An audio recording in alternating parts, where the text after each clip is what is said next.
A graça e a paz, queridas. A Micheline está ali querendo fazer um barraco ali, ó. Me instigando ao barraco. Conta para elas que a Jussiara e a Mônica quiseram fazer a foto só das paranaenses. Aí juntou eu e a Micheline e vamos fazer a foto das mineiras, uai. Ô, gente, nós estamos muito gratos de estar aqui nesse dia. E esse é um dia especial para mim. Muito especial. É especial estar com vocês, um dia especial. Por que o dia... Hoje é um dia azul. Mesmo estando chovendo lá fora. Porque o homem da minha vida está fazendo mais um aniversário. E eu trouxe o João para comemorar com vocês. João Lúcio, no oceano dos seus olhos, eu encontrei o meu porto seguro. Depois tem presente. Vou mandar a Micheline embora da casa dela hoje. Como é que chama a sua rua, Micheline? Clinton em Chamas. Mas vamos lá, gente. Vamos mergulhar na bendita palavra do Senhor. É tão interessante, gente, que o Espírito Santo, ele trabalha de formas surpreendentes. E eu preparei uma palavra toda sobre Jael. Aí a Mônica começou a pregar Jael. Aí eu falei, Espírito Santo, não entendi certo, não. Não, mas eu pensei, não, começa com Jael, fecha com Jael, né? Normal. Mas a Mônica não me deixou alternativas, porque ela foi abordando pontos que eu ia abordar. Não é isso, não. Então, me faz entrar na frequência, Espírito Santo. Me fala o que o Senhor quer que eu fale. Aí eu estava pensando, e eu vou citar aqui agora, uma série de mulheres corajosas, né? Eu fui lá na lista, olhei essas mulheres corajosas, cheguei na última, falei, Maria, mãe de Jesus. Aí a Micheline vai e me prega sobre Maria, mãe de Jesus. Não, quando eu estava, a Mônica estava pregando ainda, a Mônica citou Esther. Aí a Justiara olhou para mim e falou assim, é a minha palavra. Eu falei assim, bem-vinda, ela está pregando a minha. O negócio é que a palavra é de Deus, e ele fala o que ele quer, através de quem ele quer, né? Uma lindeza. Aí eu falei assim, Espírito Santo, Maria já foi também, Jesus. Aí eu parei de olhar para a lista, porque a gente tem essa mania, a gente olha para o fácil. A gente quer olhar para a lista e ver o que está ali. Desespero. Não. Entra na frequência.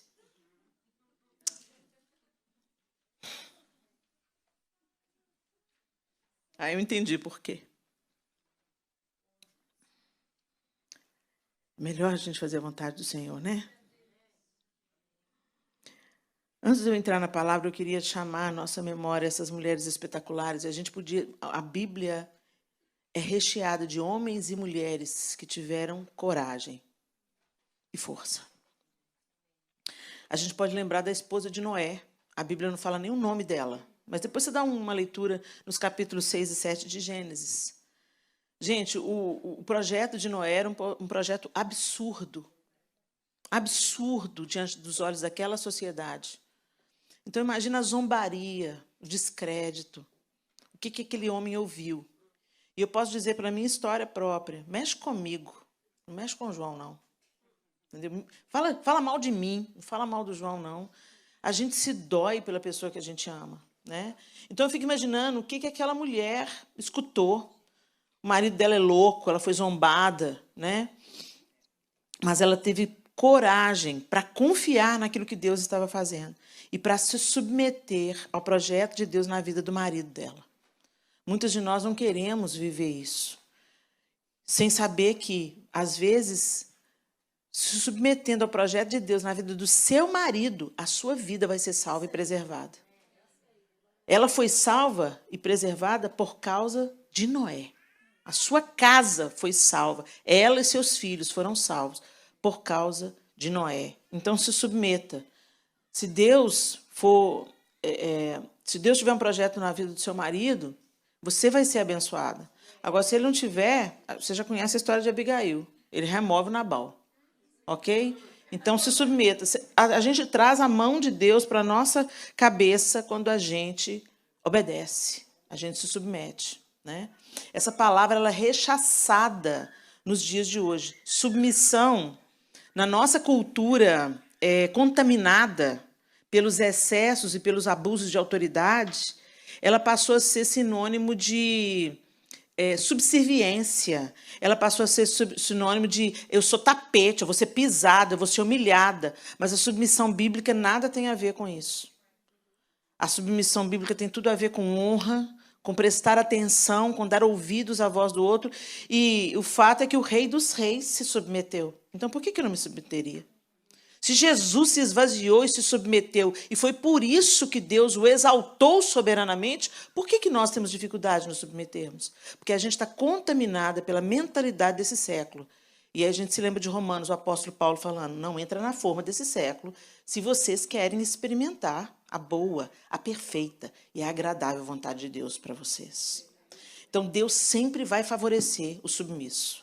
Nem que ele tenha que remover o doido, como ele removeu Nabal. Né? Eu queria trazer à sua memória também as filhas de Zelofeade. As filhas de Zelofeade, vocês têm que ler a Bíblia se vocês não conhecem. Vai lá em Números 27. Elas são citadas em Números capítulo 27, em Números capítulo 36, né? Naquele contexto cultural, a herança não era passada para as filhas, mas para os filhos, né? E Zelofeade não teve filhos, só teve filhas. E é tão lindo que Deus faz, porque elas foram reclamar, peraí, nós não temos herança? Como que nós não temos herança? Nosso pai não tem filhos homens. E Deus favoreceu as filhas de Zelofeade e mudou a lei por causa daquelas 4 mulheres. Então, essas mulheres elas tiveram a coragem de buscar a justiça, mas buscar a justiça do jeito certo. Elas não buscaram pela rebelião, elas não buscaram pelo autoritarismo, elas não buscaram peitando autoridade nenhuma, muito pelo contrário, elas foram diante de quem elas tinham que ir pleitear a causa e Deus falou, elas estão certas. Vocês vão mudar a lei por causa dessas 4 mulheres. Eu encorajo vocês a se inspirarem nas filhas de Zelofeade. Elas tiveram coragem de buscar a justiça. Jael, coragem para enfrentar o inimigo usando as armas que ela tinha. Esther, coragem para se posicionar. Ruth, coragem para enfrentar o desconhecido. Abigail, olha a mulher de Nabal aí, coragem de enfrentar uma crise, se humilhar e interceder. O poder de Abigail estava quando ela viu que Davi vinha sobre a casa dela para matar a família dela, por causa que o marido dela era doido. Ela não foi lá, ô doido, olha aí, agora Davi está vindo aí, vai tocar o terror, vai matar todo mundo, seu insensato, seu tosco, não. Ela saiu caladinha, foi a caminho de Davi, encheu o jumento de comida, porque se você quer acalmar o homem, dá comida para ele. E ela foi e ela se curva diante de Davi. E é tão lindo o que essa mulher faz. Gente, os teólogos sempre encontram, né, o apontamento de Cristo em outros homens do Antigo Testamento. Né? As figuras que prefiguram Cristo. José, Josué, o próprio Davi. Mas eu enxerguei isso em Abigail. Uma prefiguração de Cristo. Porque ela não fala nada. Ela vai até Davi, que tinha o poder de executar juízo sobre a casa dela. E ela se curva diante de Davi e ela fala, minha seja a culpa. Ela chama para ela a culpa pela insanidade do marido, exatamente como Cristo chama para ele a culpa da nossa insanidade. E ela faz intercessão entre Davi e Nabal. E ela não só livrou a sua casa toda, mas ela livrou Davi de cometer uma insanidade e de agir precipitadamente. Né? Então, ela teve coragem de enfrentar uma crise, se humilhar. Não tenha medo de se humilhar, não. A gente fala muito em coragem, é muito bom a gente bater no peito. Você tem coragem. Tenha coragem para se submeter. Tenha coragem para se humilhar. Jesus também teve coragem. Para subir aquela cruz, ele precisou se esvaziar e se humilhar. E também nós podemos lembrar de Jeoseba. Sabe quem é? Vamos ler a Bíblia, gente. Falar com voz de Edmeia. Vamos ler a Bíblia, né, minhas irmãs? Jeoseba, coragem para proteger. Em 2 Reis 11, 1-3, Jeoseba,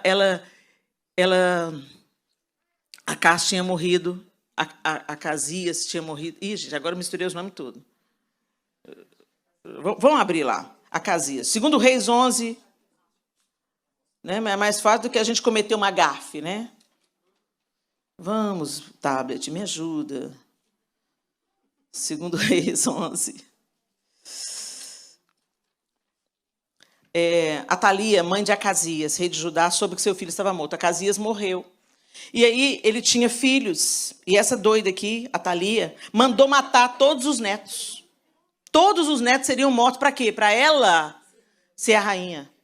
Você já parou para pensar? A própria avó manda matar os filhos para ela ser rainha? Você pensa que Jezabel é pouca coisa? Não, tem outras por aqui na Bíblia, né? A Atalia era doidona. E aí o que acontece? Jeoseba, Deus levanta Jeoseba para pegar o caçulinha, bebê ainda, e proteger. E ela criou esse menino no templo, escondido, no templo do Senhor, durante 6 anos, até esse menino ser proclamado rei. Olha, 6 anos. Esconder um menino, gente, não é fácil. Uma criança, não é fácil. E ela estava indo contra a própria rainha. Se ela fosse descoberta, ela podia ser morta por traição. Fácil, fácil. Mas por causa desse ato de Jeoseba, a promessa de Deus se cumpriu, de sempre ter um descendente de Davi no trono. Foi por causa da atitude dela. Então, ter a coragem de proteger o propósito de Deus, né? De defender, de trabalhar pelo propósito de Deus. E, finalmente, Maria, mãe de Jesus, né? Coragem de carregar o propósito de Deus. Às vezes a gente fala, eu quero o seu propósito, Senhor. Eu quero fazer a sua vontade. Mas, às vezes, pesa fazer a vontade de Deus. Às vezes, a vontade de Deus ela vai de encontro à nossa vontade. Ela atravessa a nossa vontade, né? Por isso que Jesus falou, quem quiser vir após mim, negue-se a si mesmo. Gente, a gente não quer negar a nós mesmos. A gente vive com os punhos em riste, reivindicando os nossos direitos. E essa geração fala muito em direitos, mas ninguém fala em deveres. Aliás, tem um mote aí, não sou obrigado. Não sei que aqui nos Estados Unidos se tem, mas no Brasil a frase da moda é não sou obrigada.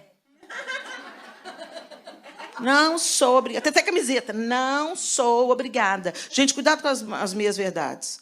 Satanás continua enchendo essa geração de meias-verdades. Ele não conta a mentira explícita. Ele conta uma meia-verdade. Uma falsa justiça está em voga. E Jesus disse que seria assim. Que esse tempo que nós estamos vivendo é um tempo de falsa piedade. Tem aparência de piedade, mas não é. E Satanás joga. Não parece legal? Fala aí, não sou obrigado. Fala aí. Não é gostoso falar? Dá um sentimento de libertação, assim, né? Não sou obrigada. É bom, né?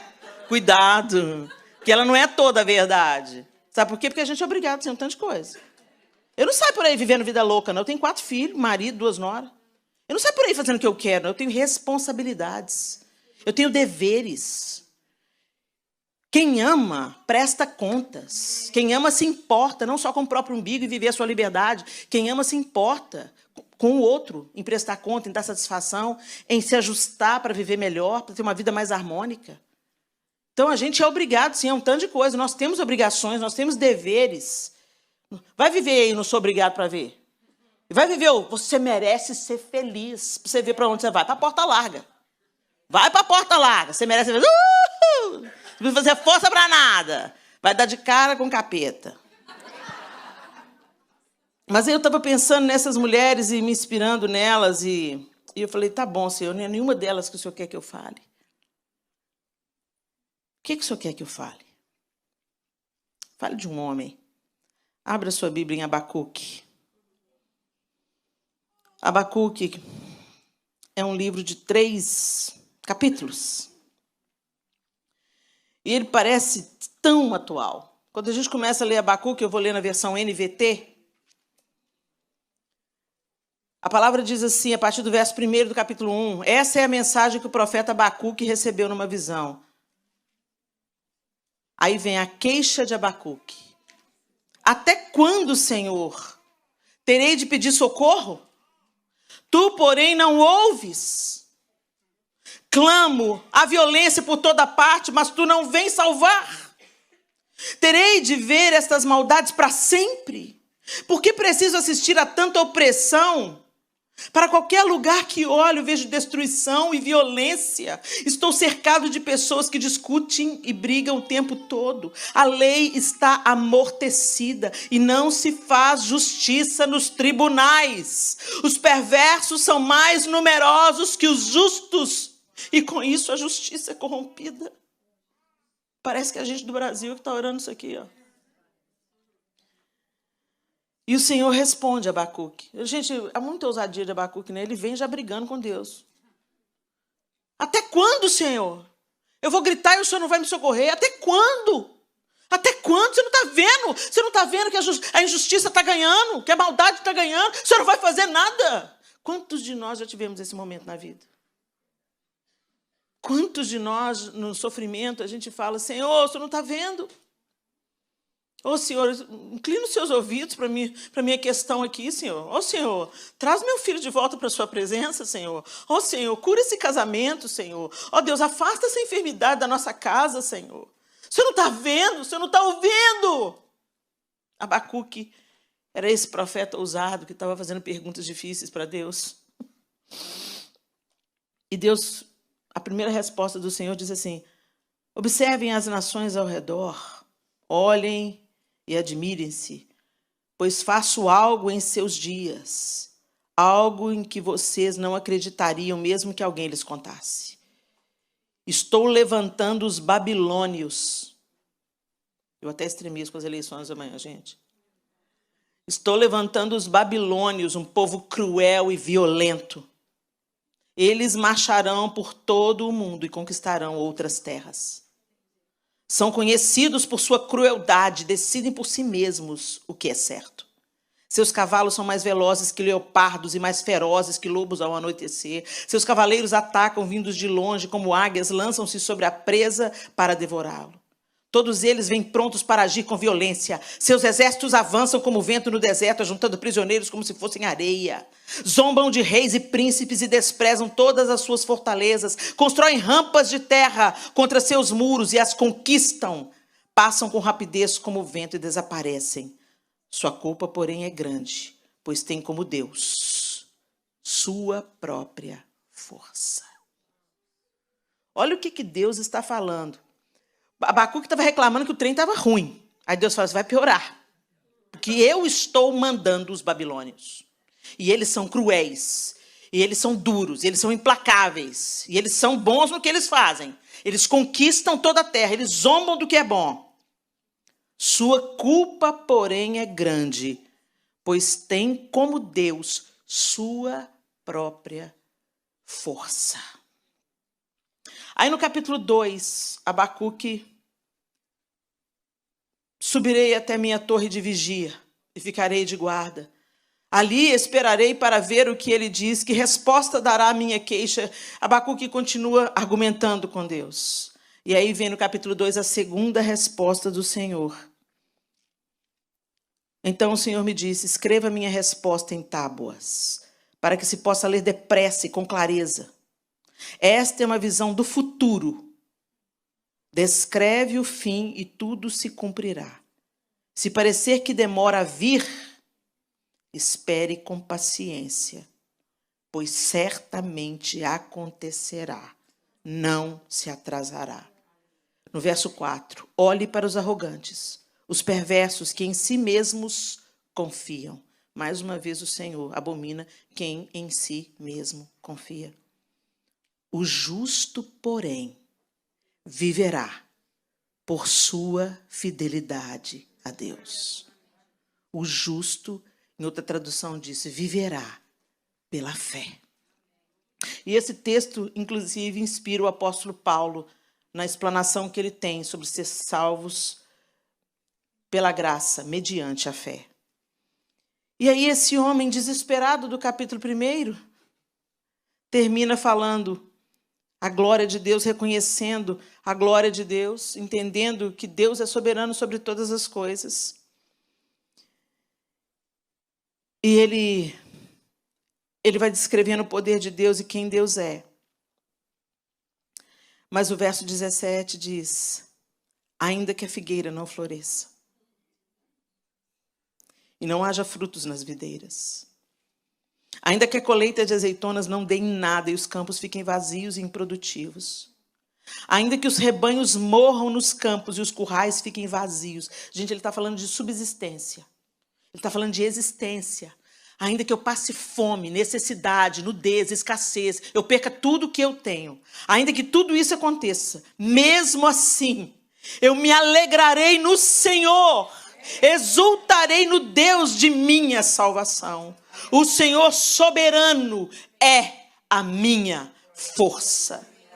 Ele torna meus pés firmes como os da corça, para que eu possa andar em lugares altos. Em outras traduções diz, para que eu possa andar altaneiramente. A força do Senhor. A força é do Senhor. Mas quantas vezes esse congresso é forte, corajosa, e nós abordamos largamente aqui a coragem. A coragem. Mas o que é a força? Bom, vamos ver um pouco o que o dicionário diz sobre a força. Faculdade de operar, agir ou mover-se. Energia muscular, robustez. Energia espiritual, mental ou psicológica. Coragem. Olha que interessante. A força também é sinônimo de coragem. Conjunto de tropas, navios, aviões ou elementos de 2 ou mais destes meios de combate, destinado ao cumprimento de uma missão de policiamento ou de combate. Faculdade de exercer influência sobre outros, autoridade, poder. Série de meios utilizados para obrigar alguém a algo, violência. Por isso que a gente fala, nem por força, nem por violência, mas pelo Espírito do Senhor. Então depende aí da que força que está sendo, onde está sendo aplicada e como está sendo aplicada a força. Forte capacidade de ação de algo. Intensidade. Toda a causa física. Toda a causa capaz de produzir deformações ou modificar o estado de repouso ou de movimento de um corpo. Ou seja, a força quebra a inércia. Impulso. Incitamento. Causa. Motivo. O Senhor é minha causa. O Senhor é meu motivo. O Senhor é a minha faculdade de operar, de agir e de eu me mover-se. O Senhor é minha energia, o Senhor é minha robustez. O Senhor é minha energia espiritual, mental e psicológica. O Senhor é a minha força, como tropas, aviões, navios ou elementos de 2 ou mais desses meios de combate. O Senhor exerce influência sobre mim, é autoridade e poder sobre mim. Quando a gente começa a colocar o Senhor no lugar da palavra força, a gente descobre que Ele é tudo isso. Mas apesar do Senhor ser tudo isso, muitas vezes nós vivemos aqui como os babilônicos, confiando na força do nosso próprio braço. O Senhor falou assim, olha, grande a falta deles, porque eles pensam que toda essa força que eles têm vem deles mesmos. Respira fundo aí. Você só está viva porque o Senhor tem te dado vida. A sua força vital. Né? Quando a pessoa sofre um acidente, a primeira coisa que eles querem ver é os sinais vitais. Os sinais de vida. Está respirando? O coração está batendo pulso? Tem pulso? Como é que estão as pupilas? Né? E o Senhor quer fazer uma investigação na gente hoje à noite. Como é que estão os nossos sinais vitais? Como é que está a força do Senhor em nós? Será que nós temos confiado na nossa própria força, mulheres? No trabalho que a gente tem, na saúde que a gente tem, na juventude, na sabedoria da velhice? Será que a gente tem confiado no nosso intelecto, nas nossas conquistas intelectuais, na nossa formação, nos nossos diplomas, no nosso grau de influência? Na nossa beleza? Em que a gente está pondo a nossa esperança? Sendo que é o Senhor quem nos dá fôlego de vida todos os dias.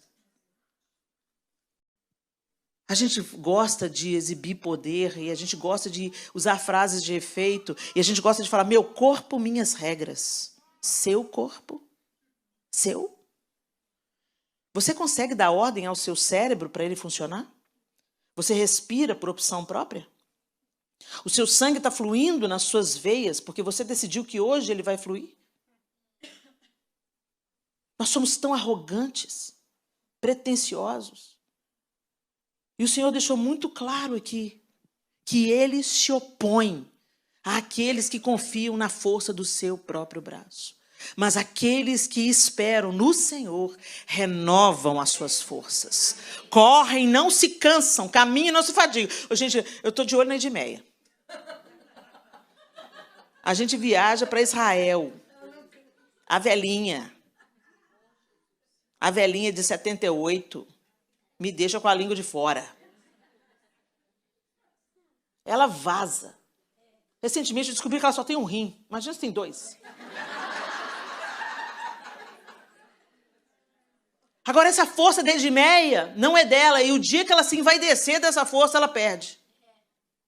Mas porque ela espera no Senhor. Como é que você está dizendo isso, Helena?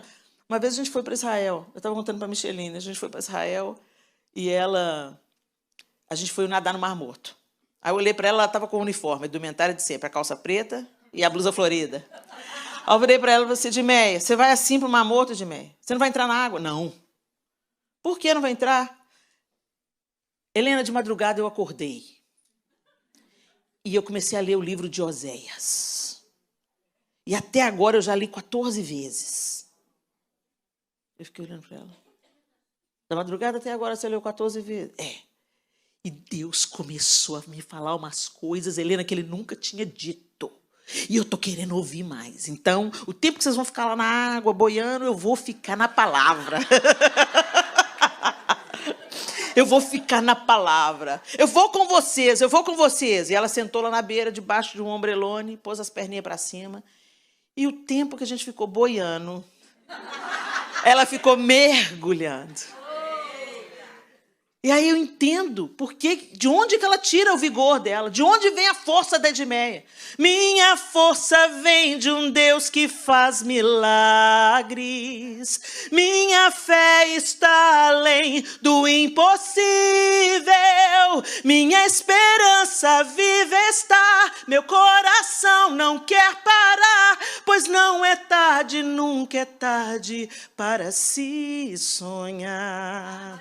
A esperança vem de Deus, a força vem de Deus, Ele é a fonte.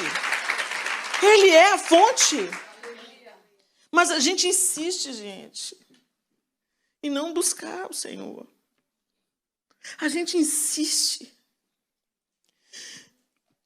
Se eu fazer uma pesquisa aqui, eu vou ficar perplexa, porque, mais uma vez, porque, gente, por onde eu tenho ido, eu tenho perguntado para as mulheres, quantas aqui já leram a Bíblia toda? Nunca deu mais do que 10% do auditório. Como?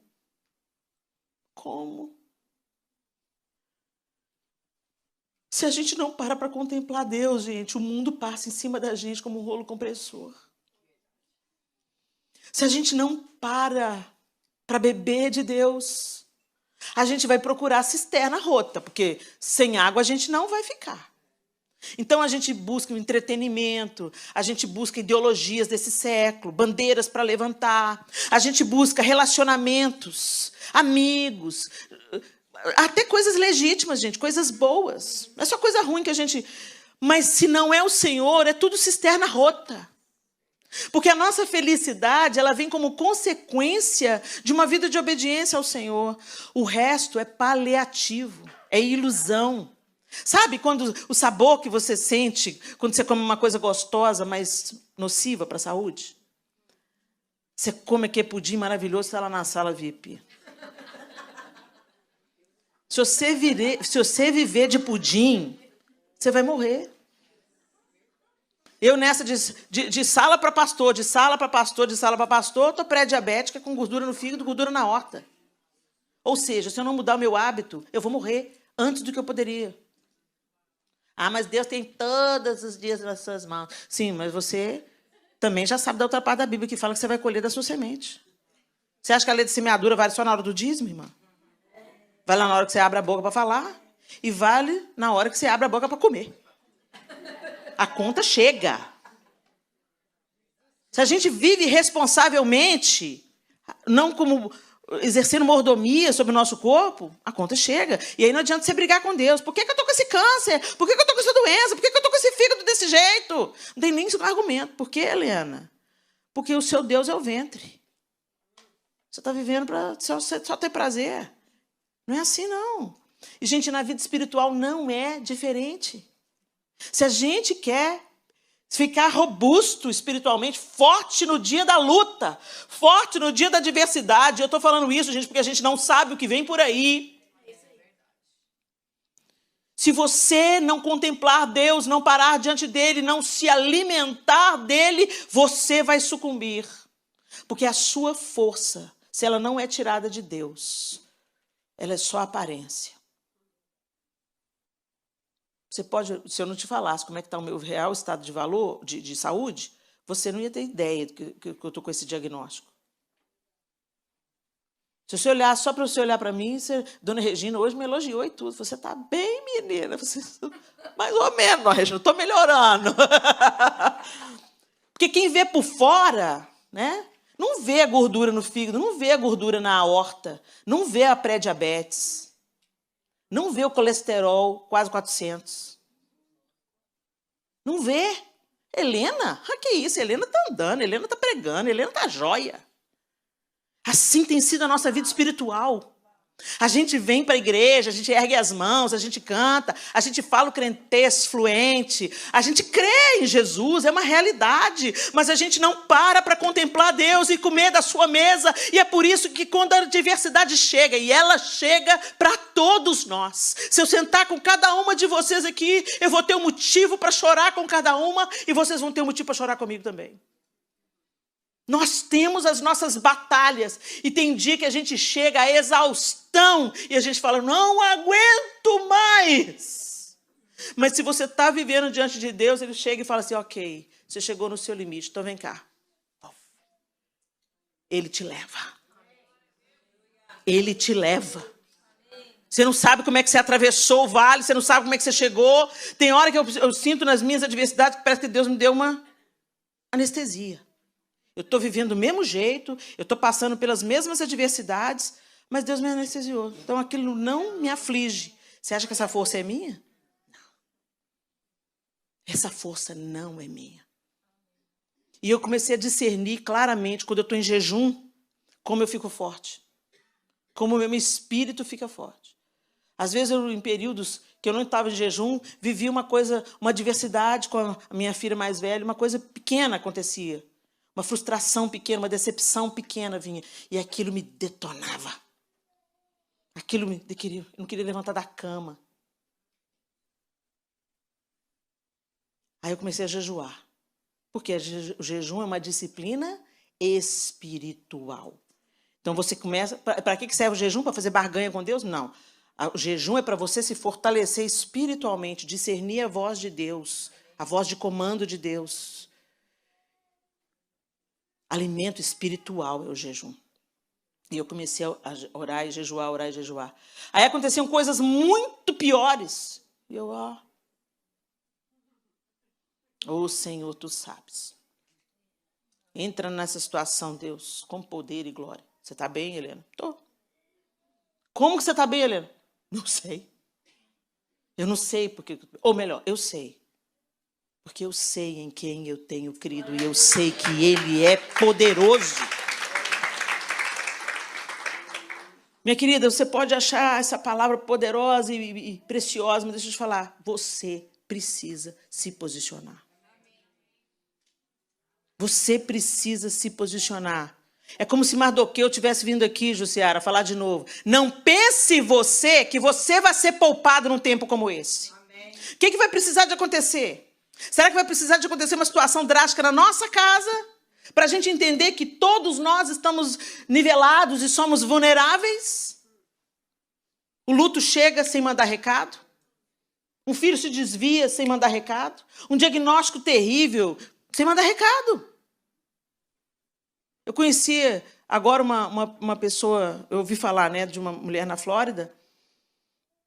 Ela era muito orgulhosa. Uma brasileira, dizem que não queria se relacionar com nenhum brasileiro. Não, eu vim para esse país para abraçar essa cultura, abraçar essa nação, esse negócio de ficar no meio de brasileiro, não presta não. E ela não queria se misturar com brasileiro. Caiu no banheiro, tomando banho.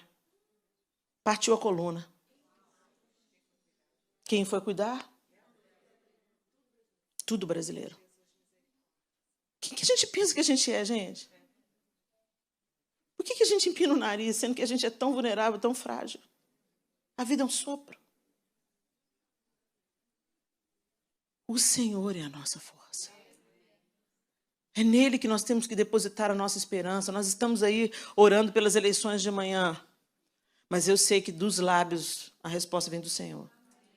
Não, Helena, mas eu já ouvi dos crentes. Não, Helena, mas Deus não... Que isso? Nós estamos orando, nós estamos pedindo. Abacuque também estava. Espero não estar falando profeticamente. Abacuque também estava. Mas Deus falou assim, eu vou mandar para vocês tomar prumo, para vocês amadurecerem e para vocês voltarem os olhos para mim e se lembrarem de que eu sou o seu Deus, eu te fortaleço, eu te ajudo, eu te levanto. Porque nisso reside a sua vida. Se vocês ficam confiando em si mesmos e no conforto, vocês estão caminhando para a perdição. E eu sou pai amoroso o suficiente para não permitir isso. A gente vê tanto mimimi, tanta discussão, tanta comparação, tanta competição. Minha igreja é maior que a sua. Tem tantos membros? Quantos membros você tem? O serviço missionário minguando. O serviço missionário minguando. Hoje, o que você quer ser, filhinhos, jovem? Eu quero assinar contrato com uma gravadora. Quer assinar contrato? Vai dar sua vida lá no Afeganistão? Ninguém quer saber disso, não. As próprias mães começam, Deus que me livre. Meu filho no Afeganistão, Jesus que tenha misericórdia. Aí você conversa com uma mãe no Egito, ela fala assim, mas seu filho vai para lá? Vai. Mas ele pode morrer, se ele for achado digno de morrer pelo Evangelho. Eu penso assim, Jesus, ô Senhor, eu estou ruim. Estou ruim demais. Porque a gente está numa cultura que é totalmente paralisante. Vocês lembram do jovem rico? Ele fazia tudo direitinho. Ele cumpria todas as leis. Mas quando Jesus mexeu no Deus dele, ele se afastou triste. Deus não vem buscar uma igreja menina. Ele vem buscar uma noiva pronta para as bodas. E se tem uma coisa que prepara a gente para a guerra, é treino. Então a gente tem que segurar o pé, porque a gente não sabe o que vem por aí. E o Senhor me deu essa palavra hoje. Que as minhas filhas busquem em mim a sua força. Porque a força e a coragem residem em mim. Não é no seu esforço, não é na sua determinação, não é no seu temperamento de liderança. Isso é a força do homem. Isso vai até um tempo, sabe? Você consegue ser forte até um tempo. Mas quando a aprovação chega, a luta chega, o diagnóstico difícil chega, o luto chega. Não tem nenhuma outra mão que possa nos sustentar. Não tem nenhuma outra força. Não tem nenhuma coragem que venha de nós mesmos. Nós fraquejamos, nós recuamos, nós ficamos abatidos e desanimados. Mas se nós esperamos nele, nós seremos renovados. Davi foi contra Golias. Davi foi contra Golias e Golias afronta Davi. Você vem a mim com uma espada, uma lança e um dardo, disse Davi para ele. Mas eu vou enfrentá-lo em nome do Senhor dos Exércitos. Primeiro, Golias zomba de Davi. Vem cá, menino, eu vou te pegar. Você está vindo contra mim contra pau, com pau e pedra? Vem cá, que eu vou dar a sua carne para os cães. Davi, gente, em desvantagem de força evidente. Não estava só Golias, não, gente. Quando você lê o texto que está lá em 1 Samuel 17, você vê que tinha um escudeiro diante dele. Mas Davi fala, você vem a mim com uma espada, uma lança, um dardo. Ele nem mencionou o escudeiro, que ele teria que enfrentar primeiro. Mas eu vou enfrentá-lo em nome do Senhor dos Exércitos, o Deus dos exércitos de Israel que você desafiou. Hoje o Senhor entregará você em minhas mãos, e eu o matarei e cortarei sua cabeça. Então darei os cadáveres de seus homens às aves e os animais selvagens, e o mundo todo saberá que há Deus em Israel. E todos que estão aqui reunidos saberão que o Senhor salva seu povo, mas não com espada, nem com lança. A batalha é do Senhor, e Ele entregará vocês em nossas mãos. Ele profetizou mesmo. Todo mundo saberá. Nós estamos aqui no século 21, sabemos dessa história. Que não foi uma lenda. Davi existiu, Golias existiu. O vale de Elá está lá para você visitar o lugar da batalha. O Senhor é Deus. O Senhor é Deus. É fácil a gente proclamar isso, gente. Mas nós só confiaremos no Senhor se pararmos para contemplar Deus. E como é que a gente contempla Deus? Quando eu olho para a natureza, eu contemplo o poder de Deus. A gente viu esse furacão agora lá na Flórida. Eu estava em Tampa. Meu Deus, como a gente é nada. Como o céu fica, como os ventos ficam. E a ameaça de um mar invadir tudo. Aí o mar em Tampa recuou. Eu pensei, meu Deus, tem misericórdia. E aí a gente vê que quem criou é o nosso Deus. Então a natureza, ela nos dá um vislumbre. Então para de vez em quando diante da força do mar, de uma cachoeira. Para diante de um furacão, de um tornado. Nem que seja por vídeo, de preferência. E você vê, uau! O que sou eu? Diante do oceano. E diante do universo. A gente é tão prepotente. Lord Farquhar. Entendedores entenderão.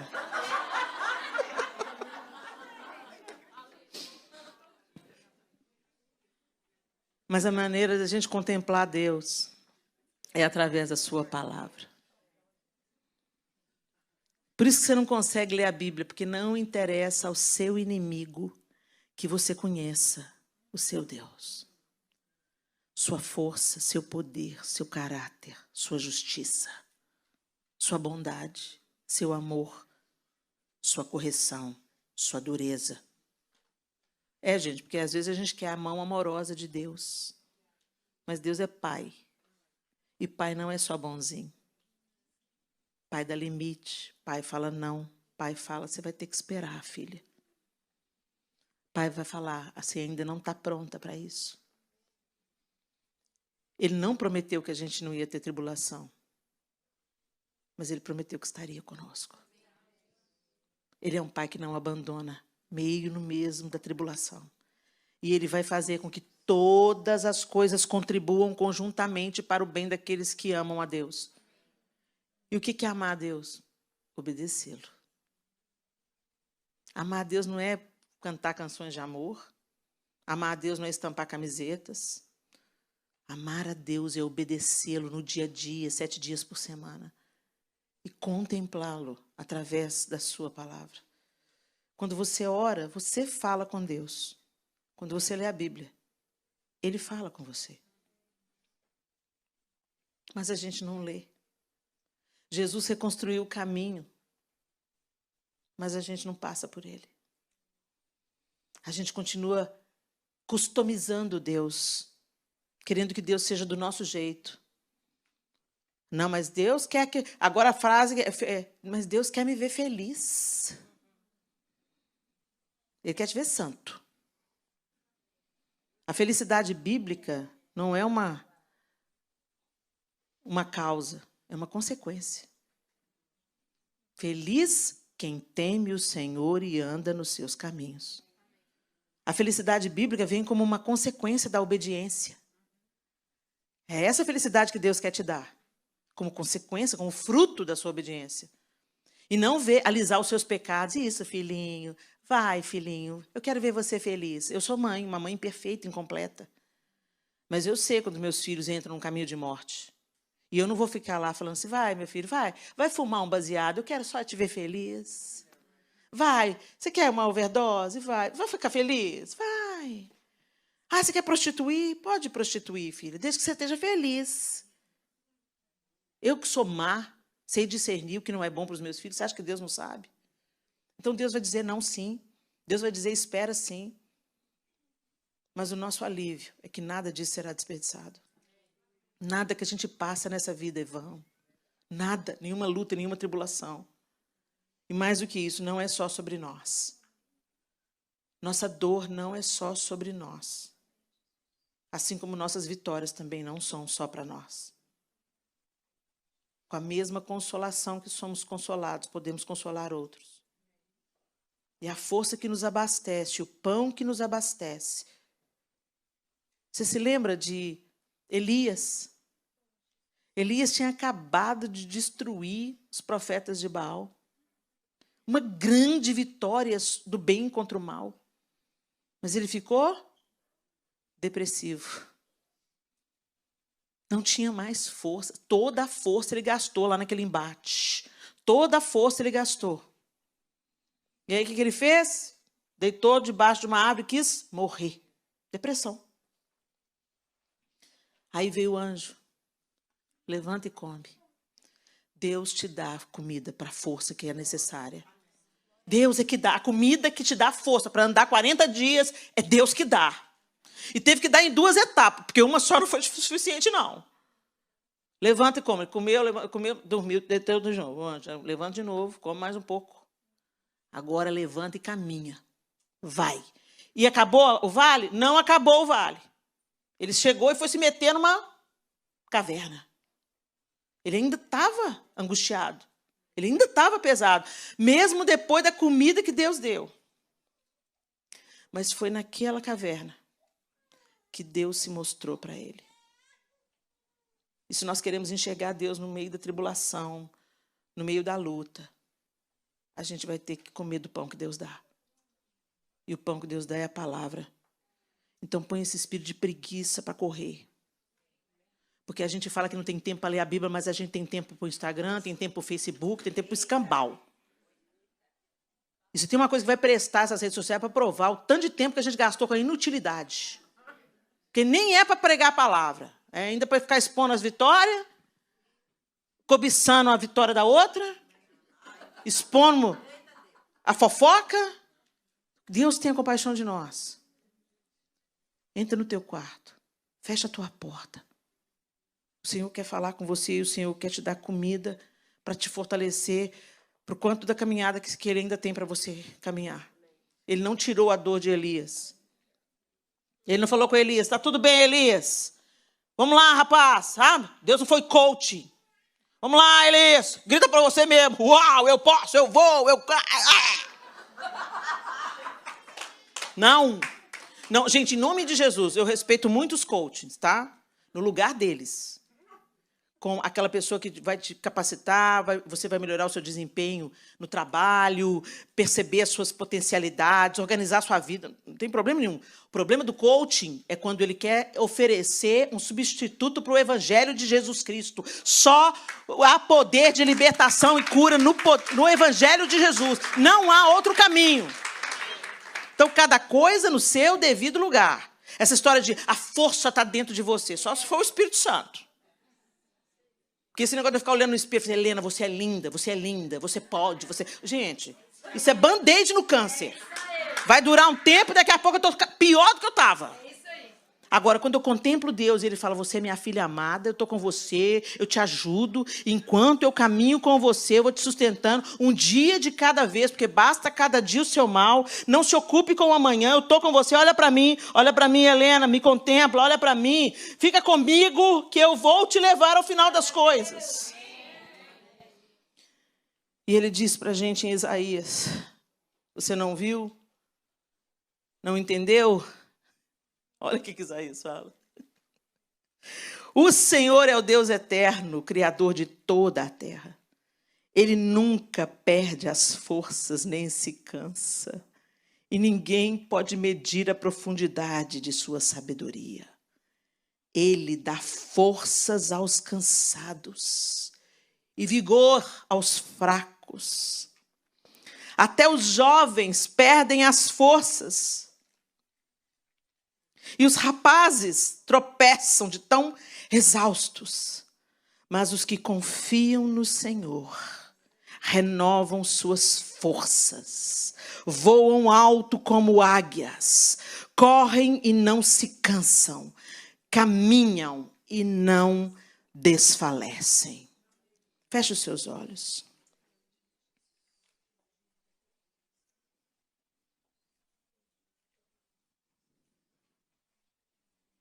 Você está tentando caminhar na sua força, minha linda.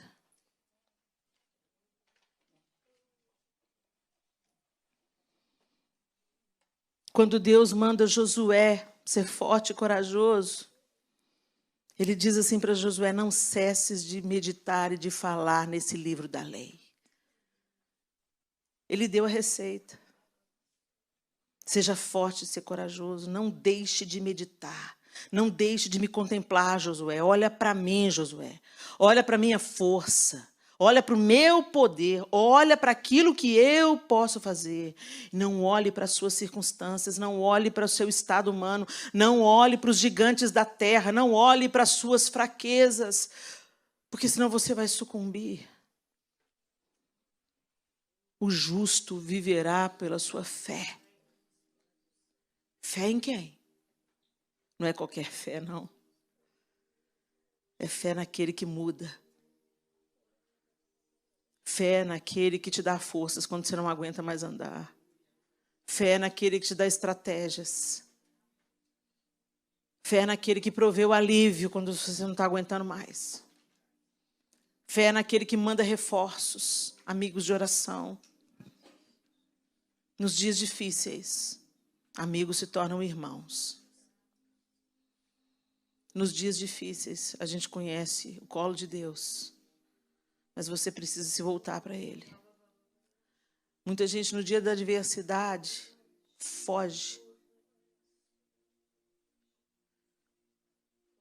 Foge de Deus. Questiona Deus. Está errado questionar Deus, não, sabe, gente? Eu acho que Deus, na sua infinita bondade e misericórdia, Ele entende as nossas orações absurdas. Ele teve toda a paciência para responder a Abacuque. Senhor, será que o Senhor não vê? Eu vejo, Abacuque. E eu vou mandar os babilônios. Vai ficar um pouquinho pior antes de melhorar. Mas olha para mim. Porque você vai viver por aquilo que você acredita. Então acredite em mim. Põe os seus olhos em mim. Ele vem para te salvar. Tu és Jesus. Tu és o nosso escudo. Tu és o nosso refúgio. Tu és a nossa fortaleza. Nós compreendemos isso com o nosso intelecto, mas nós precisamos de colocar isso em prática, Senhor.